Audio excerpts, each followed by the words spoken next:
Karunagappally gravity cultural തിയേറ്ററിന്റെ നേതൃത്വത്തിൽ അവതരിപ്പിക്കുന്ന ഖസാക്കിന്റെ ഇതിഹാസം നാടകാവതരണം ശനിയാഴ്ച സമാപിക്കും.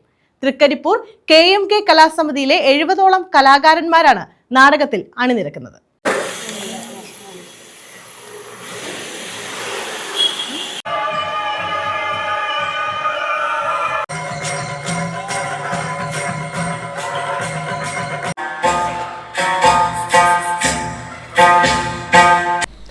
നാടക ചരിത്രത്തിലെ പുതിയ ദൃശ്യവിസ്മയമായി മാറിയ ഖസാക്കിന്റെ ഇതിഹാസം എന്ന നാടകത്തിന്റെ അവതരണം ശനിയാഴ്ച സമാപിക്കും.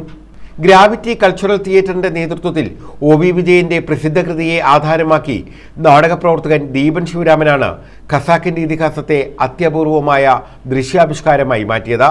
Karunagappally boys higher secondary school ഒരുക്കിയ 12,000 ചതുരശ്ര അടി വിസ്തീർണമുള്ള വേദിയിലാണ് പരിപാടി.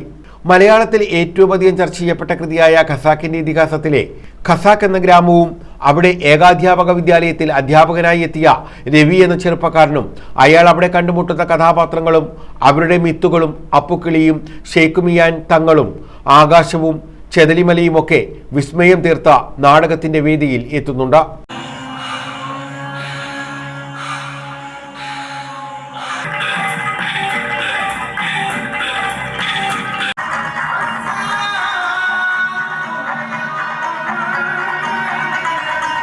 പരമ്പരാഗത സ്റ്റേജ് സങ്കല്പങ്ങളെ മാറ്റിയെഴുതി സർക്കസ് കൂടാരം പോലെ 4 പുറവും ഗാലറികൾ തീർത്ത അതിന്റെ നടുവിലെ തുറന്ന സ്ഥലം സ്റ്റേജാക്കി മാറ്റിയാണ് നാടകം അവതരിപ്പിക്കുന്നത്. തിരുവനന്തപുരത്തിനും എറണാകുളത്തിനുമിടയ്ക്ക് ആദ്യമായാണ് നാടകം കരുനാഗപ്പള്ളിയിൽ അവതരിപ്പിച്ചത്. പെർഫോമിംഗ് ആർട്ടുകളും വേറിട്ട കലാസാംസ്കാരിക പ്രകടനങ്ങളും ജനങ്ങളിലേക്ക് എത്തിക്കുക എന്ന ലക്ഷ്യത്തോടെ കരുനാഗപ്പള്ളി കേന്ദ്രീകരിച്ച് പ്രവർത്തിക്കുന്ന ഗ്രാവിറ്റി കൾച്ചറൽ തിയേറ്ററാണ് പരിപാടി സംഘടിപ്പിച്ചിട്ടുള്ളത്. തൃക്കരിപ്പൂർ KMK കലാസമിതിയിലെ 70ഓളം കലാകാരന്മാരാണ് നാടകത്തിൽ അണിനിരക്കുന്നത്. ഇതുവരെ 2000-ലധികം പേർ നാടകം കണ്ടു കഴിഞ്ഞു. വൈകിട്ട് 6 മുതലാണ് നാടകത്തിന്റെ അവതരണം.